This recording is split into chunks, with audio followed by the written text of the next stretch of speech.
A Snicker of Magic, Chapter 4. Lonely. The word slithered across the cafeteria table, which didn't surprise me at all. Lonely had followed me around for as long as I could remember. I never caught that stupid word in my blue book, but it kept showing up anyway. I knew it didn't make much sense to be lonely in a place like the Stoneberry cafeteria because there was a constant clatter of noise. Forks and spoons clanging, lunch trays smacking down against the tables, and people yelling things at each other like, "Save me a seat!" There were hundreds of people in there, or at least 50, so I shouldn't have been lonely. But there it was. I'm fairly certain lonely's most natural habitat is a school cafeteria. I tried to ignore it. I settled into the last seat at a corner table and took a tiny bite of my apple slice. Just as I figured, the apple wasn't sweet. Some words have a taste, and lonely is one of them. It doesn't matter if you're eating apples or chicken fingers or peanut butter cookies. Once you see lonely, everything tastes like sand. I pushed the tray away and pulled my blue book out of my backpack. I caught some of the other words I saw skittering across the room. Pocket, bubble, cage, confine, isolate.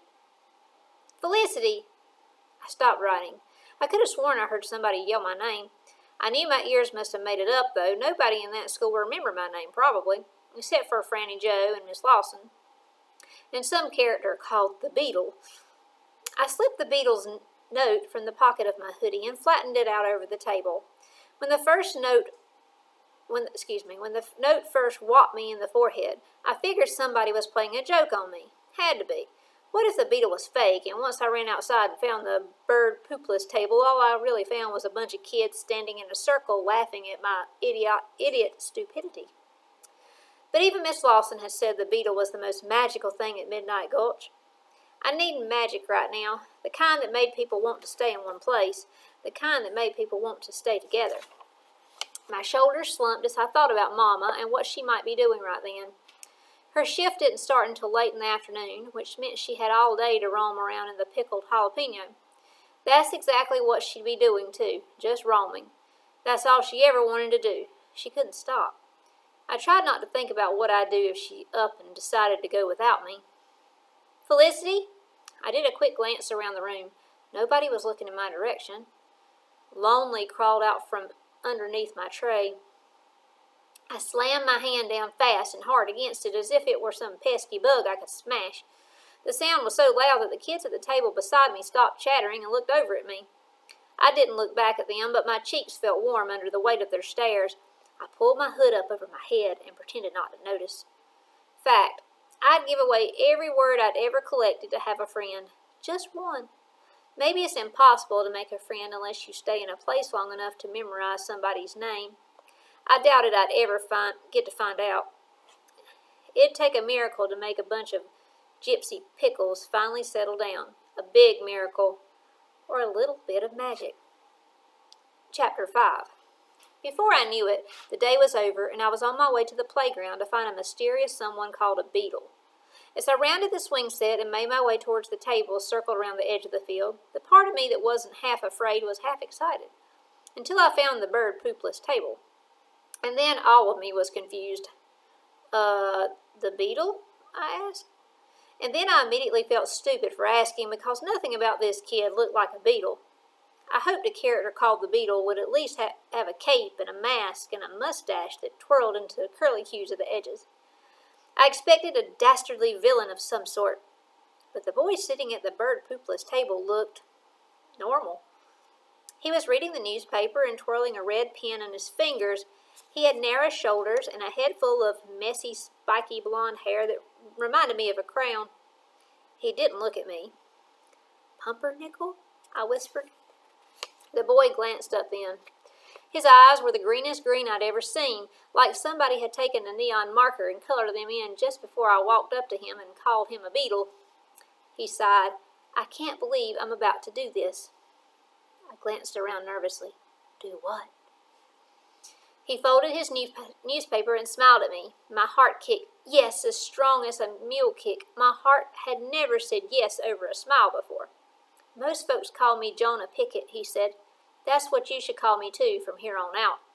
He lowered his voice to a whisper. "But I'm the beetle, too. Sometimes to those who need me. You definitely need the beetle, Flea. You got time to talk? Not exactly. I shuffled the heavy backpack strap around my shoulder. I wished I had time to talk, though. My heart seemed to like Jonah Pickett an awful lot. I wanted to find out why, but I did not want to be left behind at Stoneberry Elementary School. Mama's shift at the ice cream factory wasn't until midnight, and Aunt Cleo drove like she'd just spilled hot coffee in her lap. I don't want to miss my bus, I said, surprised by how easy my words came out. And my sister will start screeching something awful if I'm not on the bus before she is. Which bus? The beetle cocked his head at me. Bus 5548, Day. Grissom, Jonah hollered. Day Grissom's my bus driver, too. Since you're new here, I'll lead the way.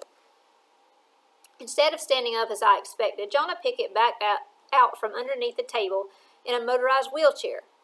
He clicked a button on the armrest, then clutched a handheld gear and sped forward, bumping across the playground so fast that I had to take extra long steps to keep up with him.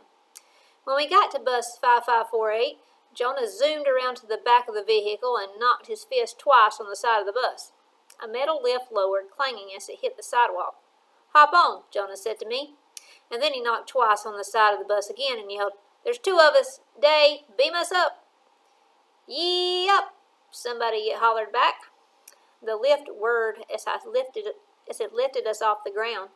Once I stepped into the aisle behind Jonah, the lift folded up into the bus with a clang, boom. Thanks, Day, Jonah waved towards the front of the bus. Our bus driver, Day Grissom, looked the way I would imagine Santa Claus looked if Santa forgot to trim his beard and got real skinny and started wearing plaid shorts and overalls. Day Grissom saluted us in the rearview mirror. Then he turned up the radio and bopped his shaggy head to the rhythm of the song playing, a feisty tune full of banjos and guitars that had a dancing beat to it. Bluegrass music, Aunt Cleo's favorite. As I slid onto the seat, I saw Franny Joe climb on the bus. The little girl holding Franny's hand chattered as fast as a songbird, but I could tell Franny wasn't listening. Her eyes darted frantically around the bus until she saw me waving. She smiled at me and waved back and settled into the seat beside her new friend. The words swirling around their hands were snappy. Snickerdoodle, dump truck, alphabet soup.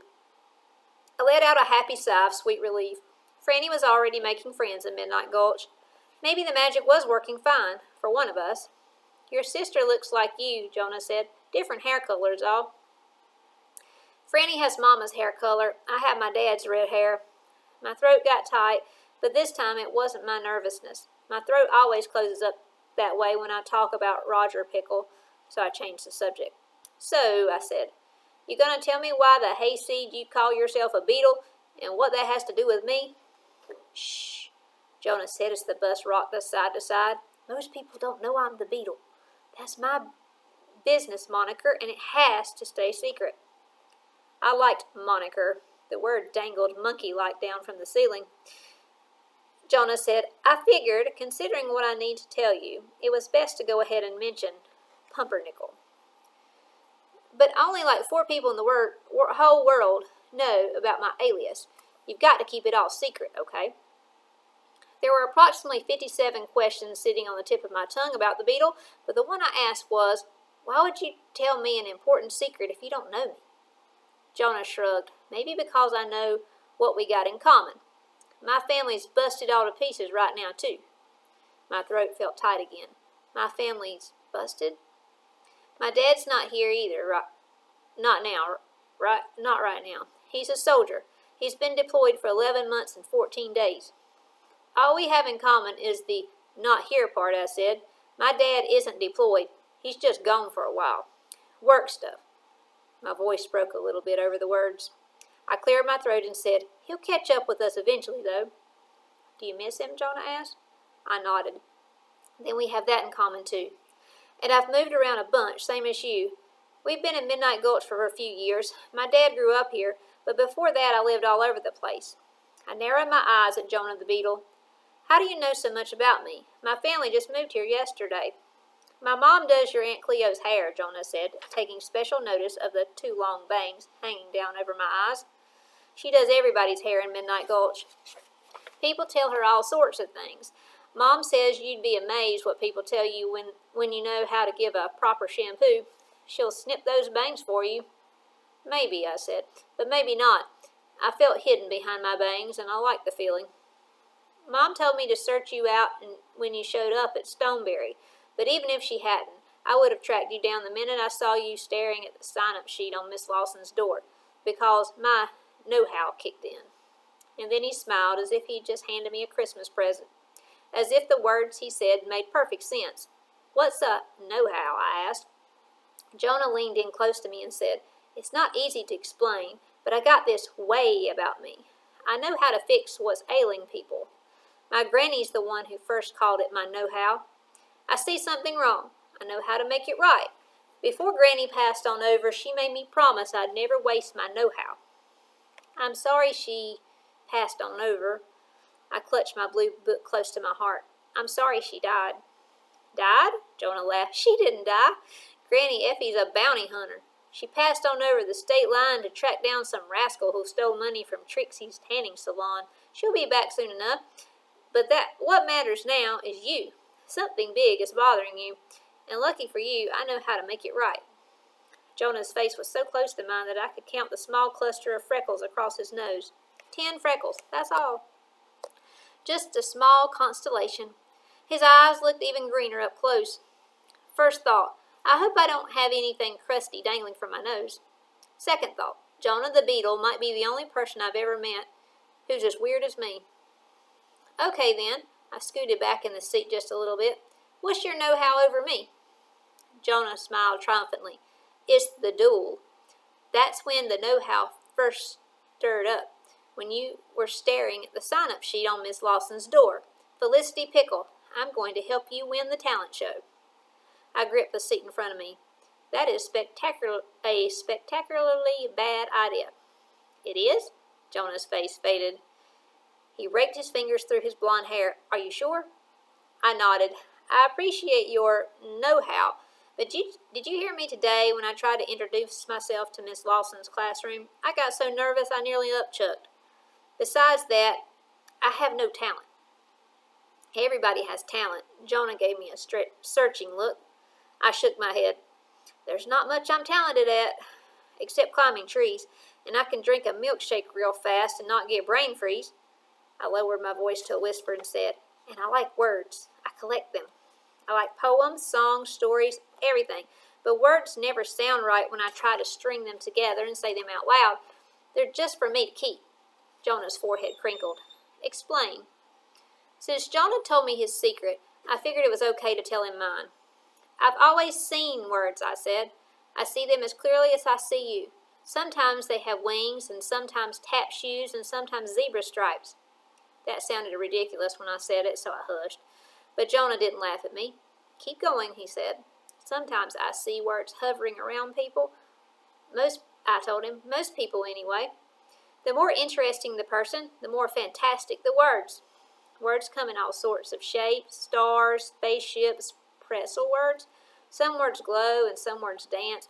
Sometimes I think I see words people are thinking about, or the words they want. The words that circle around my Aunt Cleo's head are usually words I'm not allowed to say. Jonah laughed at that. Making somebody laugh without them laughing at me felt a little bit amazing. So I kept going. Most of the time, I figure I see the words that a person's mind doesn't have enough room to keep. I keep them, though. I collect them. You know how some people collect rocks or hedgehogs or belly button lint? Jonah's forehead wrinkled. Who collects hedgehogs? Aunt Cleo, I nodded. Not real ones. Plastic ones and porcelain ones and wax ones and stuff. I collect words, is the point. I keep them in my blue book. I handed the book over to Jonah. It only occurred to me that after he'd reached for it that I'd never let anybody touch that book before. My ears burned and my fingers prickled, but my heart said yes, so I didn't snatch it back. Mama calls me her poem catcher, I said. I know how to catch words and keep them, but I can't get them to come out of my mouth exactly right. But you will, Jonah smiled. He didn't open my book, but he handed it back to me as gently as if it were a newborn kitten. Obviously, your talent has to do with words. Words aren't a talent on their own, I added quickly. Jonah tapped his forehead. My know-hows are never wrong, Flea. You see the best words floating around crazy people, right? Interesting people, I clarified. Same thing, Jonah chuckled. Midnight Gulch is full of interesting people. I'm friends with pretty much everybody. That didn't surprise me. I'll introduce you to the most interesting people I know. You'll collect their words, and then you'll be so excited that you'll be jumping to share them at the duel. Before I could thank him politely and then tell him no how, no way would I go do the duel, Jonah spoke up again. When Miss Lawson was talking about the brothers Threadbare, you seemed really interested. Wait, you were in that class? He nodded. I have lunch at the same time as you too. Did you hear me yelling your name? Probably not, since it gets so loud in there. Anyway, you seemed interested in the Threadbare boys, am I right? As soon as Jonah said their name, the same wondrous feelings came rushing up inside me. The kick-thump of my heart and the catch of my breath. I tried to rub away the tingly sensations rolling up and down my arms. It seemed as if the air all around me was full of static electricity. I nodded. Do you know much about them? Jonah smiled. I know people who do, and when we start asking questions about the brothers Threadbare, you'll definitely see awesome words. He leaned in close again and whispered, I know how to help you, Felicity. I'd like to be your friend, too. When Jonah Pickett called me his friend, my heart might have grown legs and crawled up into my throat. The word friend looked buggy, too, when it wriggled through the air. Friend grew 6 sets of legs and 6 sets of arms, and all the letters danced together, then kicked, then danced, then kicked again. Jonah must have misunderstood the look on my face because he said, Is it okay if we're friends? Better than okay, I smiled, watching the friend word squeeze out of the open window and flutter towards the sky. Fact, I had absolutely no intention whatsoever of participating in the Stoneberry duel, but I could explain my dueling woes to Jonah some other time. Spending more time with him seemed too spin-diddly an offer to pass up. Cool, Jonah smiled back. And by the way, if you're interested in the brothers Threadbare, you should also ask Cleo about them. That woman knows everything about everybody in Midnight Gulch. When the bus screeched to a stop in front of Sandcut Apartments complex, I stood up and said, You never told me why you call yourself a beetle. Shh, Jonah cautioned. You can't go telling people you met the beetle. Right, I nodded. Well, we'll talk about Pumpernickel on Monday, Jonah said. Monday. Nothing good had ever happened to me on a Monday, magical or otherwise, but Jonah said Monday so easy, like we could handle 10,000 Mondays because we'd be friends through all of them. See you Monday then, I said. Day Grissom said my name as I stepped off the bus, except he said it this way. Felicity? I looked back at him. Yes, sir? You kin to Cleo Harness? He asked. I nodded. She's my aunt. Day rubbed his fingers down the length of his scraggly beard. Will you tell her? He sighed. He chewed on his lip. He sighed one more time. Will you tell her that I said hi? Sure, I answered. Halfway up the hill, I caught up to Franny Jo. She was swinging her hips and bopping her head. I like this music, Franny hollered. What music? I asked, because all I heard was the goodbye summer breeze pushing its way through the woods. This music, Franny Jo swung her hips side to side, the yellow tutu sparkling all around her. Just as I was about to say something else, I saw a familiar word flickering up overhead. I stopped walking so fast both of us nearly toppled over. The Red Bear. This time it was ripples sparkling, hovering across a window on the 3rd floor of the building, Aunt Cleo's apartment. Spin diddly, I mumbled. Do you hear the music? Franny asked. Nope, I said, but at the sight of that word, I heard something else loud and clear. Yes, yes, yes.